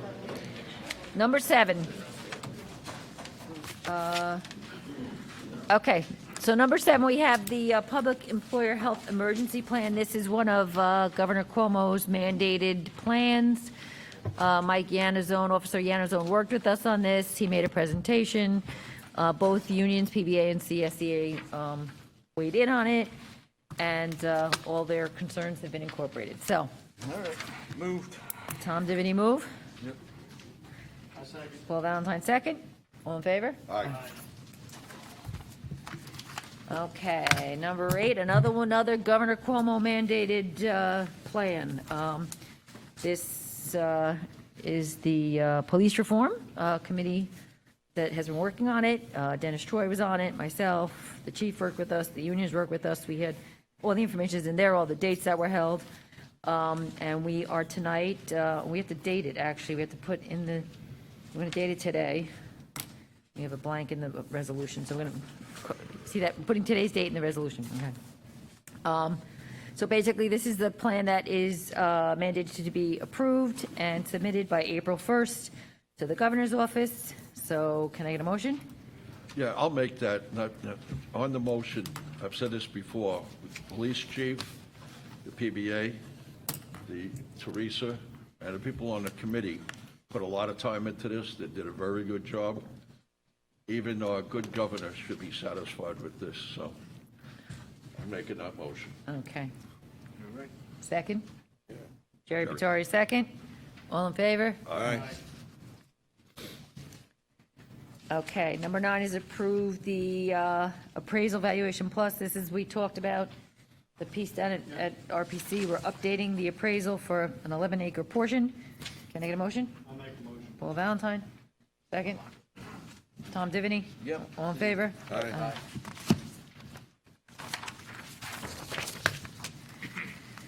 Okay, next one is appointing Matt Lenahan to a member of the Orangetown Office of Emergency Services. This was at the request of Officer Yanazone. Can I get a motion? Jerry. Jerry Vittori, moved. I'll second. Dennis Troy, second. All in favor? It's good to have an IT guy on this. It is. Yeah. Number 11 is to settle a claim regarding a car accident, I believe. Yep, looks like we're settling a claim. Okay, motion. Move. Tom Diviny, second. Paul Valentine, all in favor? Aye. Number 12, I expect to see all of you out there. Approve lend assistance for the Rockland GA Noel O'Connell Fun Run Walk, which is this Saturday, March 27th at, what time? 11 a.m. Okay. What time? 11. 11. I can handle 11. At the, it's, now you know it's at Veterans Park. Oh, is that at the GA? The state would not give permission, so we're moving it to Veterans Park, but they're going to have the after awards at GA. So, I had visions of Dennis being at the GA and no one being there and being like, where's everybody, where is everybody? Okay, Dennis moved, Tom seconded. Okay, all in favor? Aye. Approve land aid, what was the first? Oh, this is for the snowmobile. Okay. Basically, they're looking for the snowmobile at a cost of $500. Can I get a motion? Yeah. Paul Valentine. Second. Dennis Troy, all in favor? Aye. Except we have a donation of improvements on the Erie Path track exhibit, which was new to me, but anyway, we have, what was the who made the donation? Oh, the Piermont Historical Society made a donation. Can I get a motion? Jerry? Yep. Second? I'll second it. All in favor? Aye. Accept a donation of memorial trees by the John Paulding Engine Company Ladies Auxiliary in memory of the Bullock family members and Pauline McCullough. Can I get a motion? Yeah. Jerry Pettori, second. I'll second. Dennis Troy, all in favor? Aye. Number 16, accept effective the resignation, retirement of police officer Michael McNally, effective March 29, 2021. Motion? I'll make that motion. Tom Divany moved. Jerry Pettori, second. Yep. Oh, you're second? No, Vittorio second. Jerry Pettori, second. All in favor? Aye. Now I can get my windows put in. Oh, boy. Number 17, lend assistance for the annual Pearl River July 4th celebration, Sunday, July 4th. Mike, you think you're gonna do the, are you gonna do like the carnival, or you don't know yet? We're going to have a band that, as far as the carnival's concerned, we're not sure yet if they're going to permit carnivals or not. So how you gonna do, how you doing the fundraising for that? We're going to do it by sending out the fundraising letters to the residents of Pearl River. Okay. The businesses, again, hopefully they'll all contribute, as several members of the board have in the past. And we'll be standing in front of ShopRite collecting money. Or maybe you want to use our celebration fund. No, we still Mike want will to. not use that. No, We I would know, rather- it's a matter of principle. Oh, it's a matter of principle. You always ask us, and we thank you for your offer, but we'd rather have it funded nonprofit. It's not even just celebration fund. It could also come out of the Pearl River Parking fund, that would be, that's a smart idea. Well, maybe in a year or two, if we can't have wrong with carnivals, you? we Chop may off ask you enough to money. do Just it think then. of it this year if you run into problems. Okay, thank you very much. I'll bring it back to the committee. But we don't know. There are carnivals that they're trying to set up ahead of us. If we can, we'll have a carnival again. But if we can't, no, it's up in the air. I'm not a big carnival guy, so. Everybody else likes it. This is good at the dunk tank. That's it. Okay. Thank you for asking. Okay, so who's going to make the motion? I'll make it. Paul I'll Valentine. second it. Tom Divany, second. All in favor? Aye. Okay. The audit for tonight's board meeting consists of 4 warrants for $2.7 million. First warrant had 2 vouchers for $112,000. Items of interest, number 1, applied golf, $75,000 for their final payment of the 2020 management contract. Second warrant, yeah. I'll stop you on that. The good news is the golf season just started this week. Yes, it did. Life is good. I think didn't just Broadacres open today? I played today. Yeah. Blue Hill opened. It just opened today. I got my money's worth. Blue Hill opened yesterday, And Broadacres Blakers opened today. Yeah. Okay. Very good. Although Broadacres only, they're still only doing nine holes. They're not doing 18. That's okay. No, they better not. I'm sorry, Jeff. Yep. The second warrant had 52 vouchers for $1.8 million. Items of interest, number 5, CSEA Employee Benefit Fund, $63,000 for dental benefits. Number 6, MetLife, $25,000 for police dental benefits. And number 7, Department of Civil Service, $1.5 million for healthcare benefits. The third warrant had 2 vouchers for $5,500 and was for the golf cart leases. The fourth warrant had 175 vouchers for $795,000. Items of interest, number 11, Atlantic Salt, $94,000 for highway salt. Number 13, Bayer Ford, $30,000 for a sewer vehicle. Number 14, Capassel, $68,000 for recycling. Number 17, Dell Marketing, $18,000 for network switch. Number 20, Global Montello, $20,000 for fuel. Number 22, Jack Doheny, $232,000 for a sewer camera truck. That's bonded money. And number 24, Suffolk County Brake Services, $123,000 for yard waste machines for the Highway Department, also bonded money. Any questions on the audit? Okay. All right. Yeah, I'll move it. I know, yeah, I know, we gotta, okay, second. Dennis moved, yeah. Paul second, all in favor? Aye.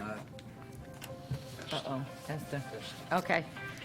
We are going to be going to executive session. We're not going to be coming out to vote. We're going to be discussing proposed acquisition, sale, lease of real property when publicity might affect value.